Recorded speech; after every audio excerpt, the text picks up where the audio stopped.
so I need support like that on occasion.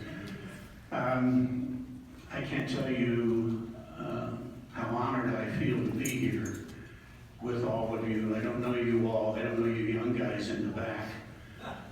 But I was in Latin as a Marianist brother for 8 years, from 1958 to 1966. So there's a lot of you here that I did have in class. And I'm sorry if I didn't give you the grade you deserve. You know, that's just the way things happen.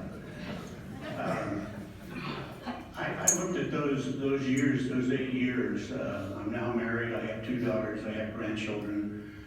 But I've been able to come back to this school for reunions. I've been blessed to be invited by classes that I had.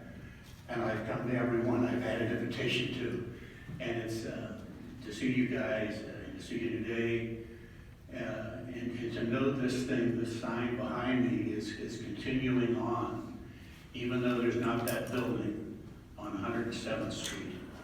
I'm actually staying at the Tudor Arms Hotel.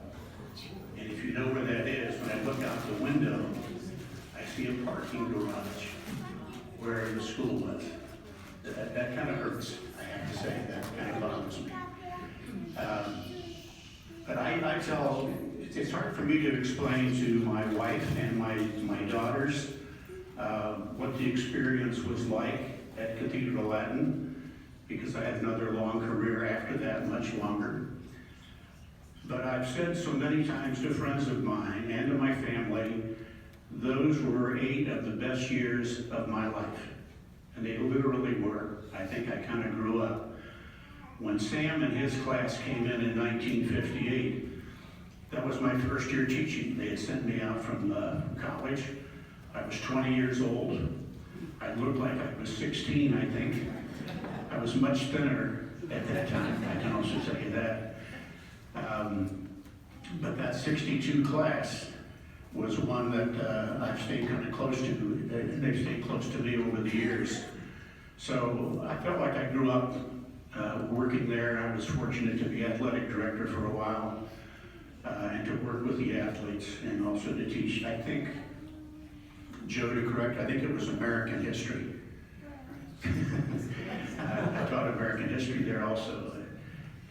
So thank you for including an old guy like me to come back and talk with you. What I think, and I think about Clinton and the class, and the athletes that I worked with during that time, and the coaches, that school had a culture that, and I may be exaggerating a bit, I don't think has been duplicated. Now our friends from Ignatius and Ed's and Notre Dame Cathedral Latin, which I certainly have great respect for, may disagree with that, but it was an all-boys school, obviously. And back in those days, the teachers could pretty much do whatever they wanted to do. And we often did. A lot of people are nodding in here, remember things that went on. But the culture is kind of hard to describe unless you experience it, I think, to some degree. But it was a culture of wanting to do the right thing, of trying to have an institution, have a school that really spoke to the public, to the community, to your families, that it was something special. And you were going through something special, whether you knew that or not at the time. And I know now as you reflect back, you understand that.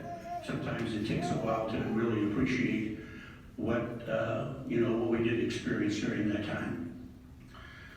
So Clinton Jones comes to Cathedral Latin from the John Adams district, which is where he would have gone to high school had he gone to a public school. Did not really know people at Cathedral Latin to speak of. So he comes into a community. We had very few black students at that time. And so in many ways it was a foreign community to you, I think to some degree, coming into it. we had dinner last night, and he said he chose Cathedral Latin. He chose it. And he didn't choose Benedictine, which was another logical choice. He didn't choose John Adams, which was a good school at that time. And certainly they would have been happy to, as it turned out, to have him there also. Reflecting on our conversation last night, Clinton, I think coming into an all-male experience, students and faculty, I don't think we had any women teachers. We had some in the office, but we were pretty behind the times, I suppose, even at that time.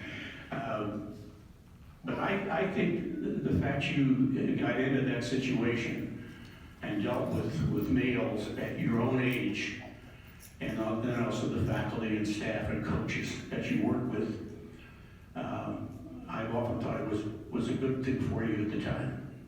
And you may not have, and I think you thought that. I think you had some sense of that as you came in, and our good conversation of last night kind of reflected that back to me again.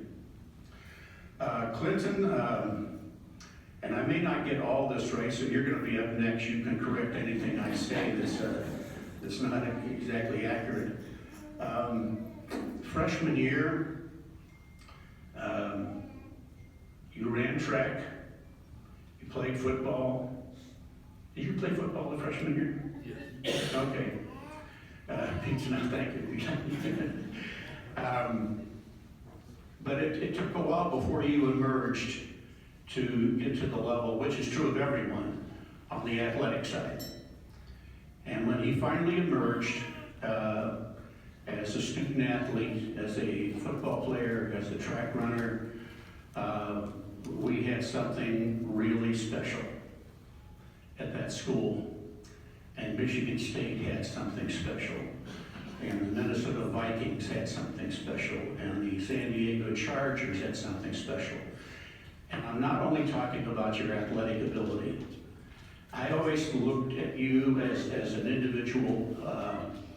I thought one of your strongest qualities was humility. That you took nothing for granted. You appreciated everything that happened, that worked you to get you where you were. You were so respectful to people. Did you ever have a demerit at the school? Now, when you say you don't remember, that's not a good answer. No, there was never an issue. He had a mother whom I became very close to during that time and even after, who raised him by herself. And she was a wonderful human being. She passed away not that many years ago. And she got all involved with the school. She was on the Mothers Club, and she was down at school all the time. We used to have meals before the games in the cafeteria. And we'd bring in food, and mothers served that, and they would come on Monday nights and sew the uniforms for me, because we couldn't afford to buy a lot of new practice uniforms. And I loved those women. I mean, they liked each other and enjoyed, I think, the experience that they had. But your mom, and you know how I feel about her. She was, and every so often in California, Clinton would call me with his mother at lunch or something and put her on the phone to say hello to me. We have kept contact over the years. I have a daughter who lived in LA for a period of time when she was first married, and I knew he was out there, and so I found his office, and in that giant metropolis, he was 10 minutes away from where she was living. And so I hop in the car and go down to his office at the end of the day, and I'll never forget, I walk in there, and he's got all the yearbooks laid out in his kitchen of when he was there. I thought, I'm going to spend weeks here. But he wanted to reflect on all those things. He has 5 daughters. I don't want to just tell your story, you tell this too, but one interesting thing happened that day was the youngest daughter was a hurdler in high school, and a pretty good hurdler. and hurdle to college also. And Clinton was trying to give her some pointers on, you know, how to hurdle. And he says to me, she doesn't think I really know anything about that. So he says to me, would you say something to her? And I don't know this girl, you know, and I said, you know, your dad was really pretty good. I said, do you know what happened in Columbus, Ohio, and what happened at Michigan State, and all the other things that went on? And, you know, she kind of nodded with me, giving me some time to say what I wanted to say. But she did say eventually she did talk to you about it a little bit. So she got some good advice, I'm sure. I don't have a long talk. I just wanted to express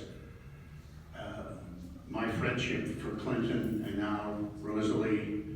I got to know her. They work in the same office, by the way. They're both chiropractors, and she was working that day also, and that's the first time that I met her. We live far apart, so we don't get to see each other very much. But when this was announced and Clinton let me know he wanted me to be here today, I had to be here today, because you are a special human being in my life, as many of you in this room are. I don't want to start going around singling out anybody else, but thank you all for being part of this wonderful school. Sam, I congratulate you. If someone would have told me when you were a freshman, when I had you in class, that you would eventually be the athletic director, I'm not sure if I would have done that. But my gosh, and your friend Mark Croach, I loved Mark Croach. He was such a neat kid. He had that look about him, that kind of that Murray Hill look about him. And he was a good athlete in his own right. He was a really good basketball player. So I was saddened. When I get the alum notes, or whatever you call them, every month, or Sue, whenever you send them out, and I read those who died, there's always a bunch in there that I was close to. And it really does hurt me to read and see that I'm still walking around, and these young guys have passed on, but they passed on a legacy to us to continue. And I say that to all of you. Please, and I know you will stay with this school, live the values that you learned at this school, spread it to other people as you have been doing, because we were all blessed to be there. We were all part of something very, very special. And I congratulate you, Clinton, for this special honor. Now I have to read something, right, Sue? Is that